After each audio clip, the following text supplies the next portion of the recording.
Analyse de la rencontre d'hier, coup de maître du Real Madrid à Manchester City. Il faut le rappeler, Don Carlo Ancelotti est-il en route vers un nouvel exploit? C'est la question que nous vous posons et vous répondrez dans les commentaires. Le Real Madrid a pris une série d'options pour la qualification en huitième de finale de la Ligue des Champions en s'imposant dans les arrêts de jeu à l'Etihad Stadium grâce à Jude Bellingham. Cette rencontre peut constituer un point d'inflexion pour Don Carlo Ancelotti et ses hommes dans une rencontre très disputée, on le sait tous, et spectaculaire. 5 buts au total. La Casablanca a obtenu un succès, un scénario qui lui est familier dans cette compétition.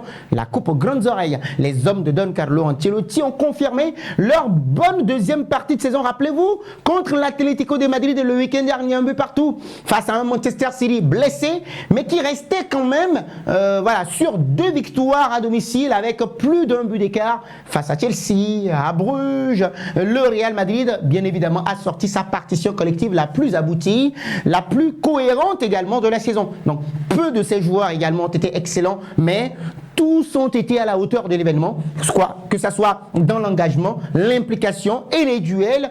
Tous les Madrilènes ont tiré à la même corde, dira-t-on finalement. Donc le point noir de la soirée réside, selon nous, dans l'incapacité des attaquants d'imprégner un pressing constant. Cela doit-il être imputé peut-être à un manque de volonté ou aux consignes de Don Carlo Ancelotti? Nous ne le savons pas, mais la question mérite d'être posée. Toujours est-il que lorsque certains attaquants ne pressent plus suffisamment, le bloc équipe en vient irrémédiablement à reculer. Donc, est-ce pour autant que le Real Madrid a été véritablement inquiété au cours de cette rencontre? Non, on ne dira pas ça. Pas vraiment, parce que Aurélien Tchouaméni et puis Raúl Asensio ont rendu une très bonne copie. Vous aviez suivi nos notes hier et Manchester City peut, à notre sens, selon notre rédaction, s'estimer heureux de se retrouver avec 2 réalisations au tableau d'affichage final. Ce qui transparaissait dans les intentions du technicien italien est que avant cette rencontre, bien évidemment, comme lors de la précédente ou bien de la rencontre à l'Etihad Stadium la saison dernière, il souhaitait que son équipe laisse le ballon à l'adversaire, s'efforce de maintenir les lignes resserrées et de se projeter rapidement vers l'avant lors des contre-attaques. Force est de constater justement que son plan a bien fonctionné en début de rencontre et que, oui, avec plus de réalisme, son équipe aurait pu mener au score, vous serez d'accord avec ça, par plus d'un but d'écart si Ferland Mendy ou Vinicius Junior n'avaient pas fait le malin.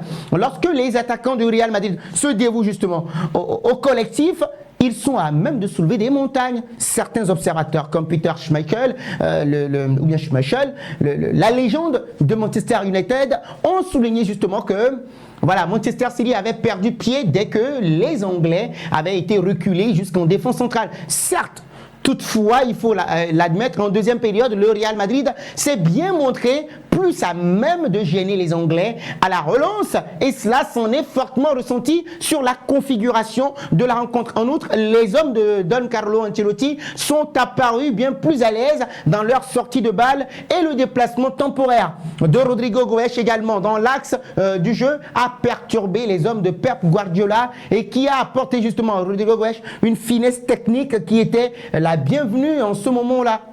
Et donc, le principal motif de satisfaction également du match pour le Real Madrid réside dans l'animation offensive. Ils étaient présents, alors que lors des 2 dernières sorties en Liga, par exemple, elle avait plus que laissé à désirer justement cette animation offensive. Elle a été à la hauteur à l'Etihad Stadium. Je ne sais pas pour vous, mais chaque joueur s'est mis au service du collectif et aucun d'entre eux n'a tiré la couverture à lui au détriment de ce dernier. Donc, les interactions entre eux ont donc été bien plus fluides et ceci même en phase de possession également.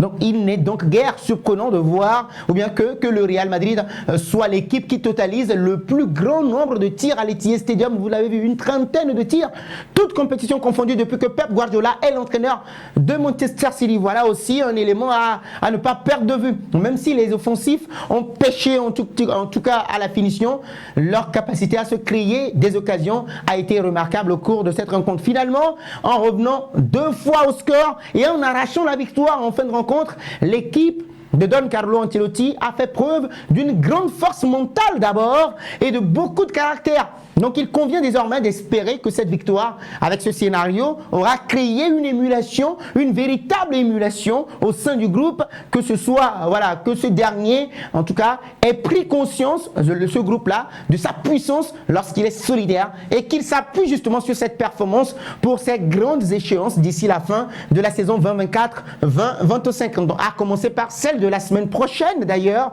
lors de ce match retour-là, face au même adversaire, les Sky Blues de Manchester City, contre lequel il ne faudra pas du tout baisser la garde. La semaine prochaine, les amis, que voyez-vous comme score pour le match retour? Et dites-nous si vous êtes d'accord par rapport à cette analyse-là, un coup de maître du Real Madrid qui peut-être est en route vers un nouvel exploit en Ligue des Champions, les amis. Vos réactions nous intéressent dans les commentaires. Je vous lis là-bas.